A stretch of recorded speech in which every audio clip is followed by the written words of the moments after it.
Everyone has two natures. One wants us to advance, and the other wants to pull us back. The one that we cultivate and concentrate on decides what we are at the end. Both natures are trying to gain control. The will alone decides the issue. A man by one supreme effort of the will may change his whole career and almost accomplish miracles. You may be that man. You can be, if you will to be, for will can find a way or make one.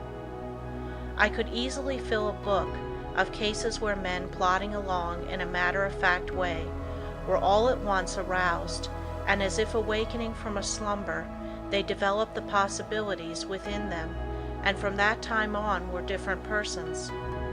You alone can decide when the turning point will come.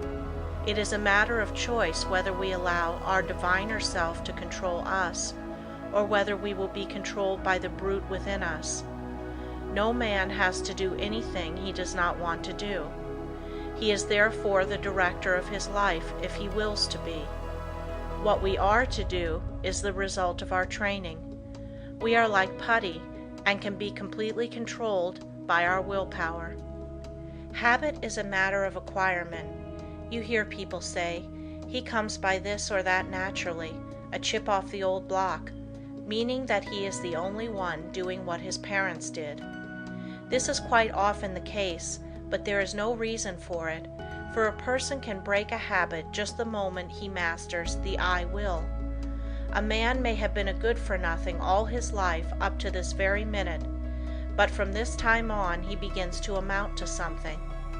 Even old men have suddenly changed and accomplished wonders. "I lost my opportunity," says one. That may be true, but by sheer force of will we can find a way to bring us another opportunity. There is no truth in the saying that opportunity knocks at our door but once in a lifetime. The fact is, opportunity never seeks us. We must seek it. What usually turns out to be one man's opportunity was another man's loss. In this day, one man's brain is matched against another's. It is often the quickness of brain action that determines the result. One man thinks, "I will do it," but while he procrastinates, the other goes ahead and does the work. They both have the same opportunity. The one will complain of his lost chance, but it should teach him a lesson, and it will, if he is seeking the path that leads to success.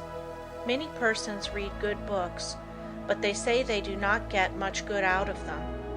They do not realize that all any book or any lesson course can do is to awaken them to their possibilities, to stimulate them to use their willpower.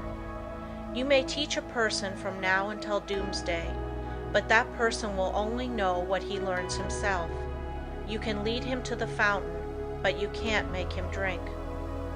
One of the most beneficial practices I know of is that of looking for the good in everyone and everything, for there is good in all things. We encourage a person by seeing his good qualities, and we also help ourselves by looking for them. We gain their good wishes, a most valuable asset sometimes. We get back what we give out. The time comes when most all of us need encouragement, need buoying up. So form the habit of encouraging others, and you will find it a wonderful tonic for both those encouraged and yourself, for you will get back encouraging and uplifting thoughts. Life furnishes us the opportunity to improve, but whether we do it or not depends upon how near we live up to what is expected of us. The first of each month, a person should sit down and examine the progress he has made. If he has not come up to expectations, he should discover the reason, and by extra exertion measure up to what is demanded next time. Every time that we fall behind what we plan to do, we lose just so much, for that time is gone forever. We may find a reason for doing it, but most excuses are poor substitutes for action. Most things are possible. Ours may be a hard task, but the harder the task, the greater the reward. It is the difficult things that really develop us. Anything that requires only a small effort, utilizes very few of our faculties and yields a scanty harvest of achievement. So do not shrink from a hard task, for to accomplish one of these will often bring us more good than a dozen lesser triumphs. I know that every man that is willing to pay the price can be a success. The price is not in money, but in effort. The first essential quality for success is the desire to do, to be something. The next thing is to learn how to do it. The next to carry it into execution. The man that is the best able to accomplish anything is the one with a broad mind, the man that has acquired knowledge, that may, it is true, be foreign to this particular case, but is nevertheless of some value in all cases. So the man that wants to be successful must be liberal. He must acquire all the knowledge that he can. He must be well posted not only in one branch of his business, but in every part of it. Such a man achieves success. The secret of success is to try always to improve yourself, no matter where you are or what your position. Learn all you can. Don't see how little you can do, but how much you can do.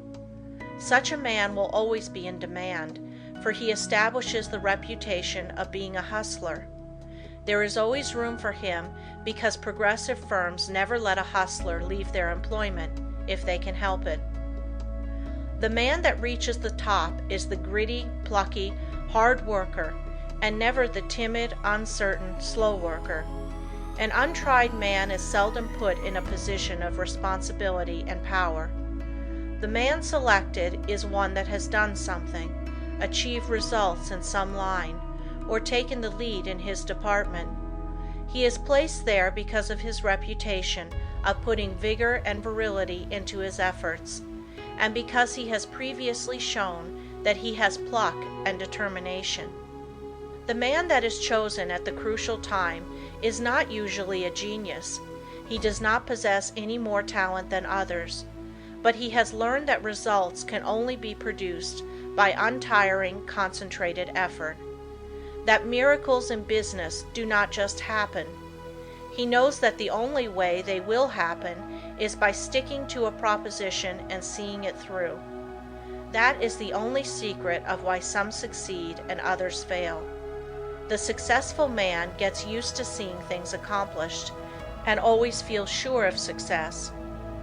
The man that is a failure gets used to seeing failure, expects it, and attracts it to him.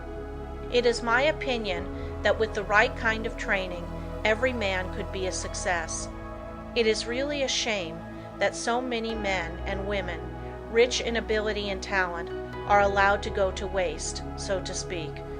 Someday I hope to see a millionaire philanthropist start a school for the training of failures. I'm sure he could not put his money to a better use. In a year's time, the science of practical psychology could do wonders for him. He could have agencies on the lookout for men that had lost their grip on themselves, that had through indisposition weakened their will, that through some sorrow or misfortune had become discouraged. At first all they need is a little help to get them back on their feet, but usually they get a knock downwards instead. The result is that their latent powers never develop, and both they and the world are the losers. I trust that in the near future, someone will heed the opportunity of using some of his millions in arousing men that have begun to falter. All they need to be shown is that there is within them an omnipotent source that is ready to aid them, providing they will make use of it. Their minds only have to be turned from despair to hope to make them regain their hold. When a man loses his grip today, he must win his redemption by his own will. He will get little encouragement or advice of an inspiring nature. He must usually regain the right road alone. He must stop dissipating his energies and turn his attention to building a useful career. Today we must conquer our weakening tendencies alone. Don't expect anyone to help you. Just take one big brace, make firm resolutions, and resolve to conquer your weaknesses and vices. Really, no one can do this for you. They can encourage you. That is all. I can think of nothing but lack of health that should interfere with one becoming successful. There is no other handicap that you should not be able to overcome. To overcome a handicap, all that is necessary to do is to use more determination and grit and will. The man with grit and will may be poor today and wealthy in a few years. Willpower is a better asset than money. Will carry you over chasms of failure if you but give it the chance. The men that have risen to the highest positions have usually had to gain their victories against big odds. Think of the hardships many of our inventors have gone through before they became a success. Usually they have been very much misunderstood by relatives and friends. Very often they did not have the bare necessities of life. Yet by sheer determination and resolute courage, they managed to exist somehow until they perfected their inventions, which afterwards greatly helped in bettering the condition of others. Everyone really wants to do something, but there are very few that will put forth the needed effort to make the necessary sacrifice to secure it. There is only one way to accomplish anything, and that is to go ahead and do it. A man may accomplish almost anything today if he just sets his heart on doing it and lets nothing interfere with his progress. Obstacles are quickly overcome by the man that sets out to accomplish his heart's desire. The bigger the man, the smaller the obstacle appears. The smaller the man, the greater the obstacle appears. Always look at the advantage you gain by overcoming obstacles, and it will give you the needed courage for their conquest. Do not expect that you will always have easy sailing. Parts of your journey are likely to be rough. Don't let the rough places put you out of commission. Keep on with the journey. Just the way you weather the storm shows what material you are made of. Never sit down and complain of the rough places, but think how nice the pleasant stretches were. View with delight the smooth plains that are in front of you. Do not let a setback stop you. Think of it as a mere incident that has to be overcome before you can reach your goal.